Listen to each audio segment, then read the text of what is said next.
Assalamu alaikum wa rahmatullahi wa ahlan bikum fi al-podcast African. That needs to be in the podcast. Oh yeah, it should be. So welcome to episode 4. That was a very nice introduction, Luca. Rate my Arabic from 1 to 10. So today the topic is not going to be Arabic. It's going to be the most expensive continent in the world, at least per country. Per country. You know, of course, other continents have more countries. So we are talking about the puzzle that is Oceania. Oh yeah, absolutely. So a lot of people are terrified of Oceania. I was too. When they set the goal to visit every country in the world, everyone's like, but all the islands in the Pacific. It's not too many. How many are like 14, 13, 14? Including the big ones like Australia, New Zealand, and then 12, excluding the big ones. Yes, yeah. So we went to a few together. You have been to all of them except Palau because, you know, we want to keep it for the last country. Is it actually that difficult? Yes. Yes, it kind of is, and it's expensive. If you're afraid, if you want to visit every country in the world and you're afraid to go to Oceania because of the costs or because of the logistical difficulties, you're not wrong. It is very difficult. It is difficult, it is a puzzle. Yeah, so it's funny because it's a different kind of difficult compared to Africa. Africa is difficult for a different reason, I would say. You know, because it's it's not transparent. Oceania is very transparent, I would say. Visa-wise, you're not going to have much trouble. That's true. Nauru is the only place. Yeah, but it's an email. You know, it seems a little sketchy. It seems a little sus. You know, you message this one guy. You send them an email, and then they organize your visa. It does take a little bit of time. It's not immediate. It takes two, 3 weeks. Yeah, but I think it's officially like 14 days. You should give them time. Yeah. So if you do like 3 weeks in advance, that's that's probably the scariest bit because you have to book your flights in advance and you have to do your hotel reservation in advance and everything. Yeah, hotels and rules also. But other than this, you are gonna have very little trouble with visas. The difficulty when visiting Oceania is the cost, first and foremost. Absolutely. And then just the logistics, because you have some islands like Tuvalu where you have a flight like twice a day. And it's twice per week. Sorry. Twice per week, of course.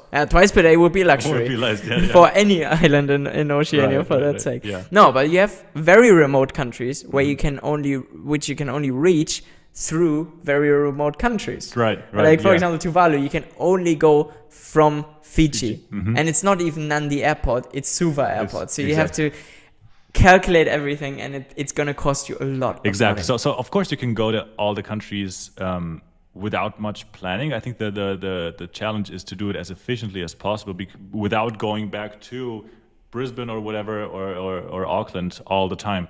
Yeah. You know, and so to give you kind of an introduction about Oceania, you have a bunch of different hubs. You have Brisbane. Yeah. To some extent Sydney, but more Brisbane. Yeah. And then you have Auckland. Right. And then I would say you have Fiji. I would say so too. Yeah. So these are like the 3 hubs. So Brisbane, Auckland, and Fiji. Yeah. Is where the action happens, basically. Absolutely. This is where you want to be when you go through Oceania. Mm-hmm. So the goal when planning initially is, okay, how long can I not go to any one of those 3 places until I really have to go there? Exactly. So we actually managed it very well. Fiji was the last country really on the trip until we needed to go to Fiji in order for me to go to Tuvalu. Exactly. So we did it perfectly. Mm-hmm. But it takes a lot of planning and it's quite expensive. Yeah. So should we just start with the order? In which order did we visit? Right. Oceania? And that's exactly. Because I think that's what interests a lot because of people. I was going to say it's not a hub, but the United Hopper is also a very good tool. You know, because there's a flight. So we're going to start. We started our trip in Hawaii, in the U.S., which is it Oceania? I think it's Oceania, but it's not like Micronesia and stuff, right? I think it counts as. Never mind. So we started in Honolulu with the United Hopper. There's a flight that has like 10 legs or so. It goes from Honolulu all the way to Manila or so is the last stop. Mm-hmm. I don't know. And it stops at quite a few islands. You know, it goes to the Marshall Islands, Micronesia, Palau, Guam. I don't know what else. And it also stops on different islands within the country. Exactly. So it goes to like Kwajalein and all these other places a few atolls in the in the countries. So we took it from Honolulu to Majuro in the Marshall Islands. That was stop number 1 for our shared trip. Yeah, exactly. Yeah, so that was flight number 1, but we continued, right?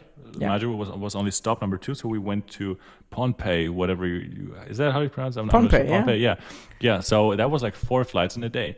We went from Honolulu to Maju, then to Kwajalein on the on that way too, then to Kosrae, and then to Pohnpei. Kos is Greece. Kos is Greece, yeah.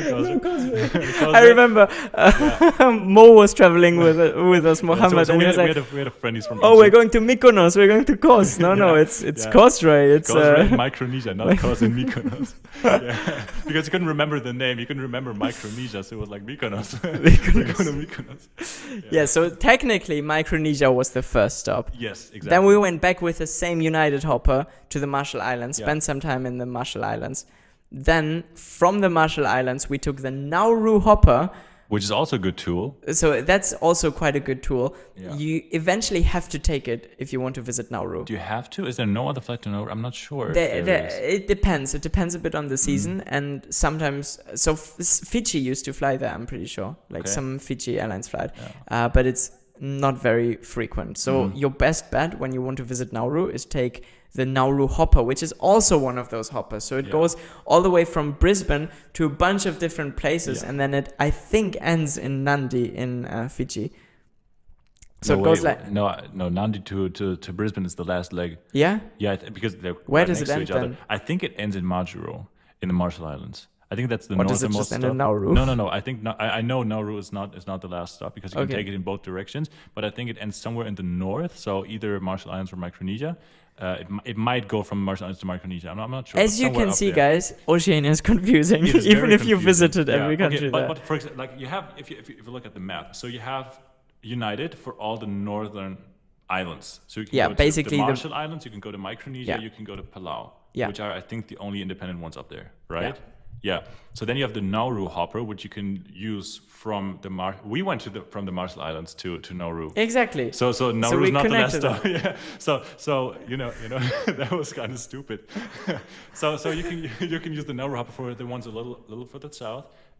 Up like you can go down to Brisbane. We did not, but you could do that. So we used the Nauru hopper from the Marshall Islands to Nauru and then to Kiribati.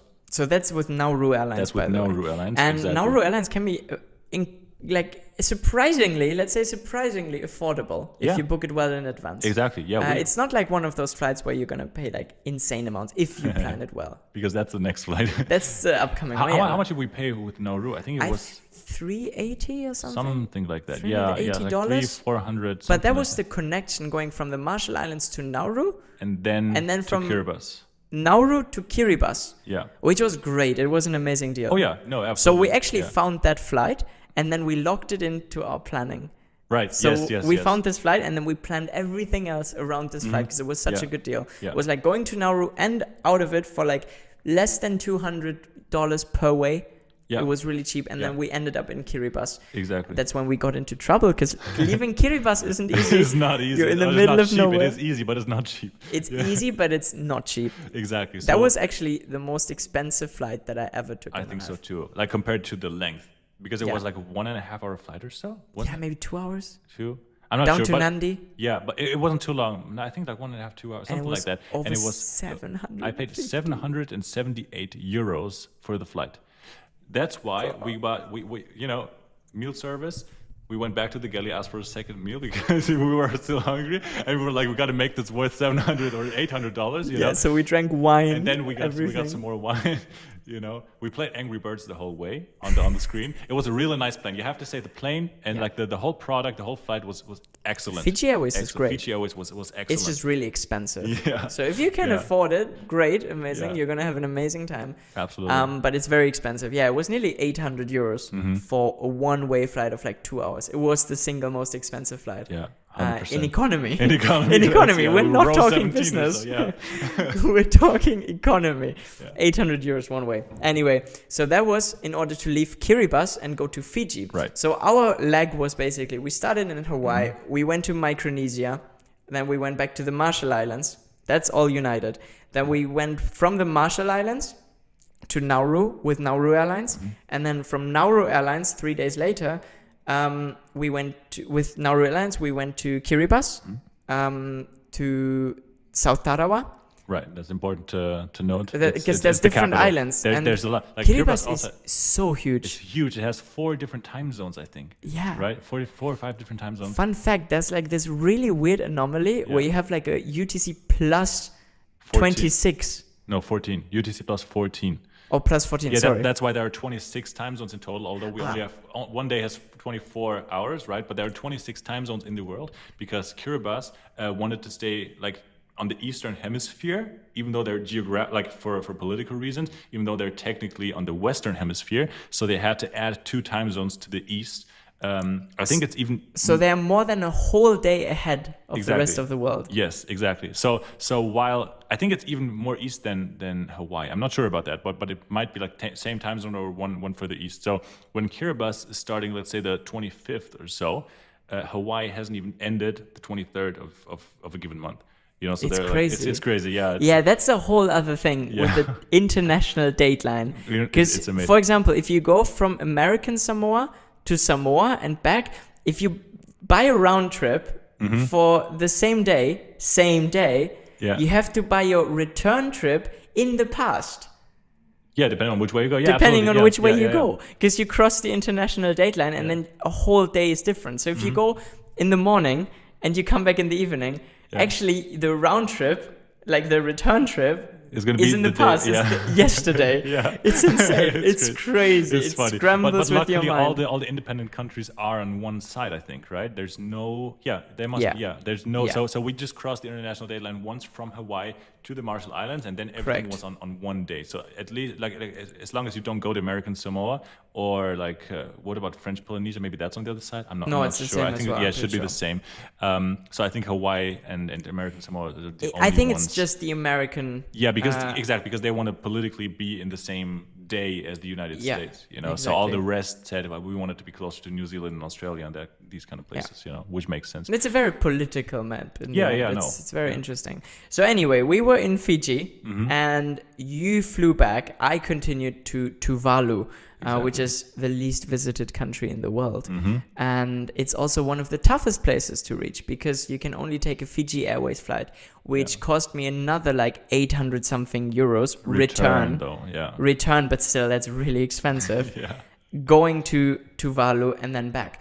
And they often have weight restrictions quite a lot of the time. So you're going with a really small plane. I had ordered a vegan meal before and at the gate they were like, we do not do meal service on this plane because we have like weight restrictions. So here you have like a 30 Fijian dollar voucher for the airport. So I was able to buy some fries and some crisps in the airport because they don't do a meal service on the plane because it's really just a few people. I counted and I think it was 12 people on the plane going to Tuvalu when I was on. It's that small. It's that small. Like 20, so 30 it has people. No, it has seats for like 30 people or something. Okay. But it's not that the plane is full. It's just the weight restrictions. That makes sense because they put so much cargo probably. They put a lot of cargo to Tuvalu because it's so remote, and also for funerals and stuff. You have human remains, so there's a lot of cargo on those planes. So even though it's very empty, you look around and you're like, whoa, there's like 10 souls on here or something. Wow. Yeah. You're often not able to board the plane because of the weight restrictions. So a lot of people get stranded in Suva and have to fly like 2 days later or something. I heard a lot of stories from that. That's crazy. And then another thing, landing in Tuvalu is crazy because the airport is basically just a road. So it's part of the whole infrastructure. You know, you ride your motorcycle in the evenings over the airport runway. It's like the best road in the country, basically. Right. Yeah. And it's very interesting. So just before a plane lands in Tuvalu, which is twice per week exactly, like the sirens ring and they like go with the security guards to the edges of the runway and they're like, no one can cross anymore. And then the plane lands. 2 hours later, the plane is gone again, and then life continues.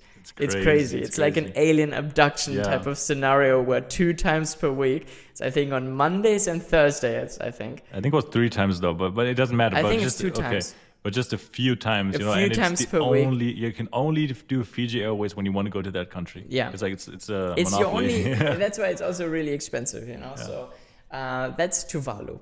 And now what we haven't talked about is the western kind of Pacific. So for example, Vanuatu, Samoa, Tonga. It's not technically Western Pacific, but you know what I mean. The other kind of side of the Pacific. So now we talked about the north and the eastern kind of parts. They are surprisingly easy because Vanuatu, you have a lot of tourists going there from Australia. You have a bunch of different airlines flying there. Like, for example, Virgin Australia is going to Vanuatu quite frequently. I think even once per day. There are quite a few ways to get to these small islands from Australia. Like that's what we're saying. Brisbane is and also the hub. Auckland. Yeah, and Auckland as well. Exactly. So my favorite island, if I have to pick one, is probably either Vanuatu or Samoa. I also really like Tonga because of the juggling culture. Okay, I was gonna guess Tonga because of the culture, Tonga, but they have female jugglers. They do the hikko. It's part of their culture. They do the juggling, and I'm a juggler originally, so I love Tonga. No, but Samoa is probably the most interesting one. I think, like for visitors, Samoa is amazing, and Vanuatu is great as a holiday destination. It's one of the calmest countries I've ever been to. Oh, that's Some awesome. of the friendliest people. I met Mar there, the Spanish girl. She's great. And we explored the island together. It was so much fun. They're fairly easy to visit, and you can also connect them through Auckland. So, for example, I think I went from Brisbane to Samoa, then from Samoa to Auckland, and then from Auckland to Tonga, I'm pretty sure. Maybe, yeah. I'm pretty sure that was my route. And then you're left with the Solomon Islands and Papua New Guinea. And Palau.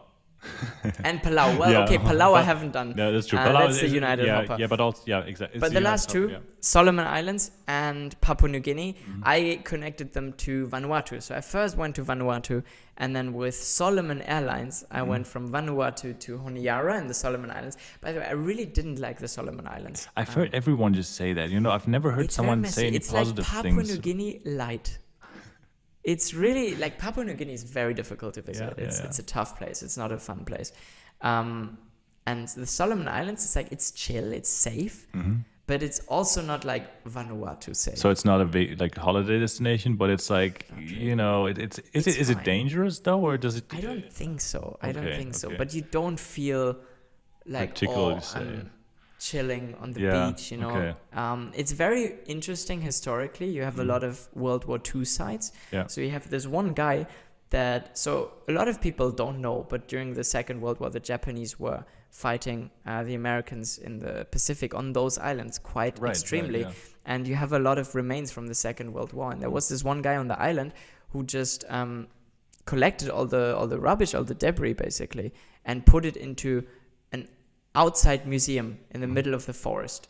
That's crazy. So you go there, literally, it's like an hour to 1.5 hours outside of the capital city of Honiara. I met some German-Croatian travelers who went there with a rental car, so I was able to join. And it was really worth it. You pay like $10 an entrance, I think, and then you're shown around and you're like, wow, these are the American bombers. Nice. That this one dude, I don't know how, but he just took them out of the water basically and put them there. It's crazy. That's awesome. Yeah. And then Papua New Guinea is a whole other story. It's difficult. Oh yeah. Yeah, I remember you texting me while you were there, and it was terrible. Yeah. It was probably that was actually scary. I think it's probably one of the scariest situations that I've ever been to on my travels, and I think it's time for another podcast because it goes very far. But basically, I was in this police car, and the guy went out, the police officer, and he started shooting warning shots at some guys that were robbing a car in front of us. It was mental. And then from there I went back to Brisbane then, and I went to the Gold Coast and celebrated just being alive. That was fun. And then I actually flew over, did the other stuff, Tonga, Samoa, then came to Hawaii, and then we did the rest basically. So that's kind of the way to do it. So you have to see, okay, which flights are great. If you want to go on a budget, try to find some cheap connection and kind of try to build your way around it. Right. Like for us, it was the Nauru hopper. Yeah. That I think the main takeaway now is that it's pretty there are countries that are easy to go to. For example, Samoa, Tonga, Vanuatu, even the Solomon Islands. I felt like was pretty easy, right? PNG also is not too hard. It's well connected at least. But then the further northeast, like Kiribati direction you go, the more limited your options get. Also, like the north, Marshall Islands, Micronesia, it's easy to go to because the United Hopper leaves, I think, sometimes even twice per day. It's like 1 to 2 times per day, but it's the only option. And then you have Nauru Airlines, which doesn't fly as often, but it's also your only option pretty much, to get to Kiribati. And as long as you know these things, you're pretty much good to go to build your way around these. And a lot of people now do the mistake and they start with the easy countries. So they say, okay, I want to visit Oceania. I have the goal of visiting every country there. Yeah. And they start in Brisbane. They're like, I'm just going to do Vanuatu. Yeah, and then see what happens. Yeah, and then that's go to Fiji and back, and then because you're gonna be stuck. You will be stuck. If this is your approach, you will be stuck. You have to start with the difficult ones and then work your way to the easy ones, or at least have a plan for them. Exactly. I also did Vanuatu first, but in a connection to Papua New Guinea and the Solomon Islands, and I had already booked my Nauru flights. You just probably will want to avoid to go twice or 3 times to these places. That's why you don't have to start with the difficult ones, but at least actually take off the easy ones to then go to the difficult ones. So don't make the mistake. For example, Fiji, or let's just say Australia. You can do Australia as not really your last country, but if you go to Australia I visited Australia and then go back to your home country, it was kind of an unnecessary expense. If you want to visit every country. Of course, if you want to visit every country, So that's what I think what we're saying. Yeah, I think Fiji is like the biggest example because you have to go to Fiji in order to go to Tuvalu. Exactly. So if your goal is to go to Tuvalu, plan that, and you will end up in Fiji, and you can spend a week there or 2 weeks there if you want to. Yeah. But it doesn't make any sense to plan Fiji and then go back from Fiji without having gone to Tuvalu, because you will have to go to Fiji again. Yeah. It's just those kind of things. It makes sense to kind of start with the difficult countries planning-wise. That's what we did with Nauru. True. And then we went Kiribati. Yeah. And then, some of the flights will be expensive, but it will be more efficient. So in total, what did we pay for the Oceania trip? I would say 5,000 to 6,000 euros. Yeah, your part. I think mine was like something like 3,000, including my trip was Hawaii, Micronesia, Marshall Islands, Nauru, Kiribati, Fiji, Australia, and back. Yeah. So that was around 3,000. I would say. In how long was that trip? Like 3 weeks or so? 3 weeks. Something like that. So for me, it was probably more like 5,000, 6,000. Not much above that, but something like this. And I also did Vanuatu and Samoa and Tonga, the other islands. To be fair, it was very much on a budget. If you want to be fancy, you will pay more. You remember how we slept in a rental car a couple of nights? Yeah, for example, that includes sleeping in rental cars in Hawaii, because we were 3 people, so renting a car was cheaper than staying in a hostel. Yeah, not just a little cheap, like way cheaper. Yeah. Like the car, which we wanted to rent anyway to explore the island, was the same price as like a hostel bed in a dorm room for one person. Exactly. Right. So we decided to just sleep in a rental car. Yeah. And we did similar things as well when we were in Kiribati, for example. We were like, we stay in this hotel, which wasn't the fanciest. You have way higher upscale hotels in Fiji and all those places. In Fiji, we stayed in hostels that was ridden with bed bugs. It wasn't great, but it was cheap. So exactly. 5,000 or 6,000 euros. That's if you're really on a budget. Pretty much the minimum you will spend. That's the minimum, I would say. As well. Because we have to say we had standby flights. Yeah, we had weightless flights, again with the travel benefits, because the airline job, it's, your flights are probably going to be more expensive. Not the Nauru Hopper and whatever, but United, for example, our United flights were super, super cheap. It's important to notice it's basically the United and Virgin Australia. Yeah, that's cheaper. Air New Zealand also. Yeah, true. Yeah. But Nauru Hopper is the same, and Fiji Airways is also the same. So like the really expensive flights, exactly. We also had to pay. So yeah. But no, it's true. It will have been quite a bit cheaper for us through this. Yeah. So if you're looking at it realistically, how most people would do it, I'd probably say 9,000 euros. Yeah. For that one continent. 13, 14 countries. Exactly. I haven't even gone to Palau, so Palau is going to be a whole other journey, because it's going to be my last country. It's like technically Oceania, but it doesn't really feel like it. It's kind of out of the way. Yeah. So it's so far left. They should just call it Asia. Yeah, probably. Yeah.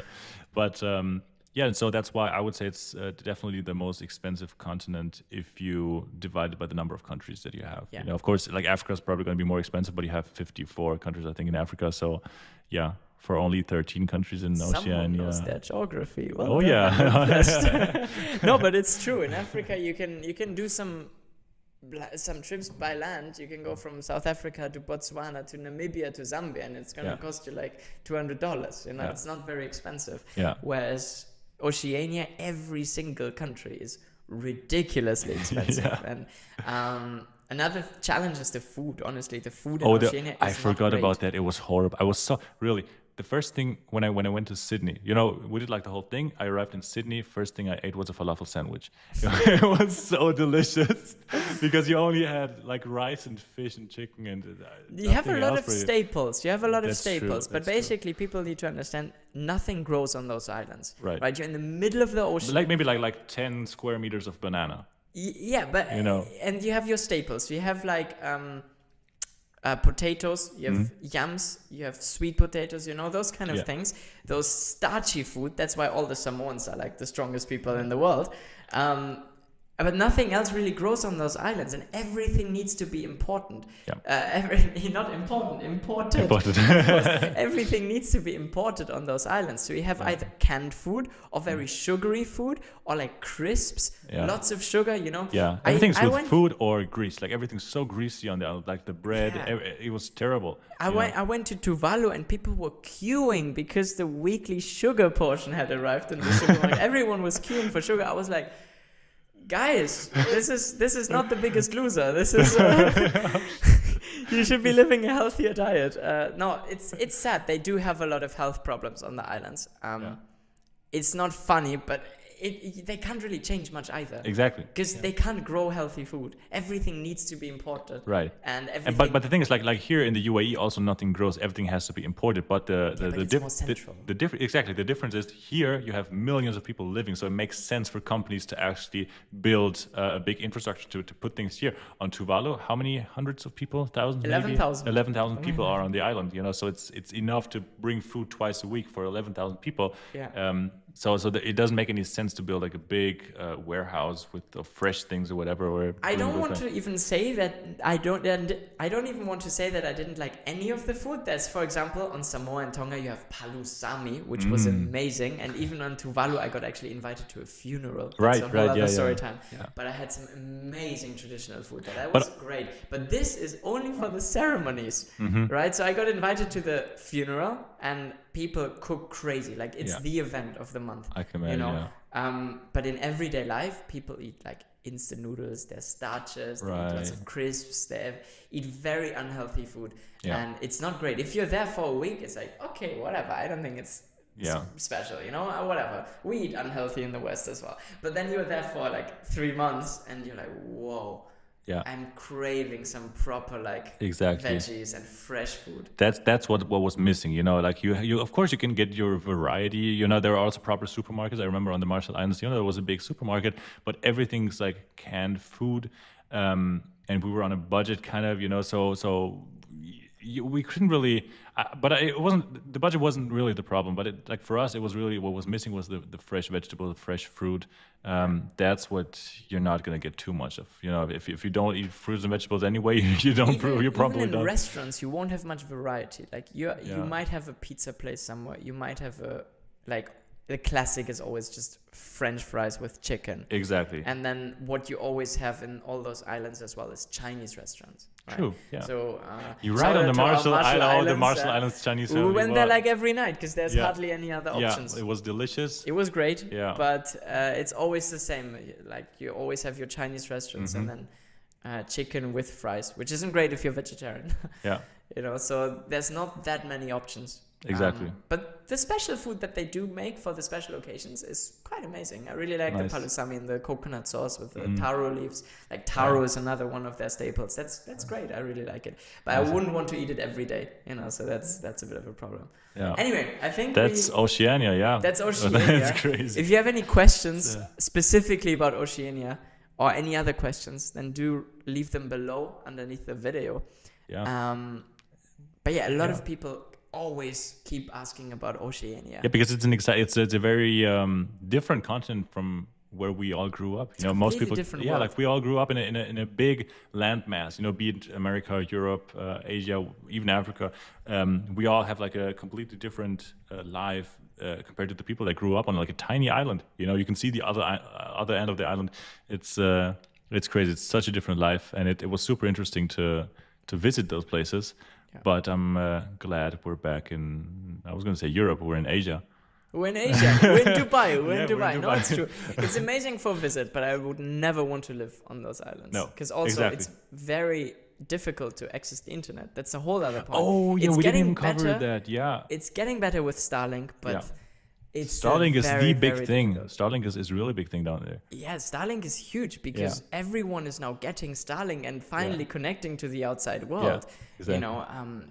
Up until recently, people just couldn't connect because the internet also goes like underneath the ocean floor, basically. Right. It's cables, literally. So you don't have great connection on Tuvalu or any of those islands. Right. But now with Starlink, things are changing. Was there any country that we didn't have internet in? I think we had internet everywhere except that one hotel in Kiribati. Yeah, it was surprisingly good because people are changing towards Starlink and to other places. I think the worst internet that I had was surprisingly, I think in Tonga. Okay. Tonga was the worst. For some reason, I only had like 3G and it was very, very slow. Yeah. And then, Papua New Guinea wasn't great either. But that it was sense. okay. The rest, all the countries we went to. It's not as bad as people make it seem, but largely because the infrastructure has really evolved recently. Right. Yeah, so no problems with internet. Problems, but... That's Oceania, though. Exactly. So, that's Oceania. Episode 4, that's it. Episode 4, Hope you enjoyed it. Ma salam, wa shukran. Shukran, What do you want to say? Khalas. Habib. Khalas. All right, see you next episode. See you.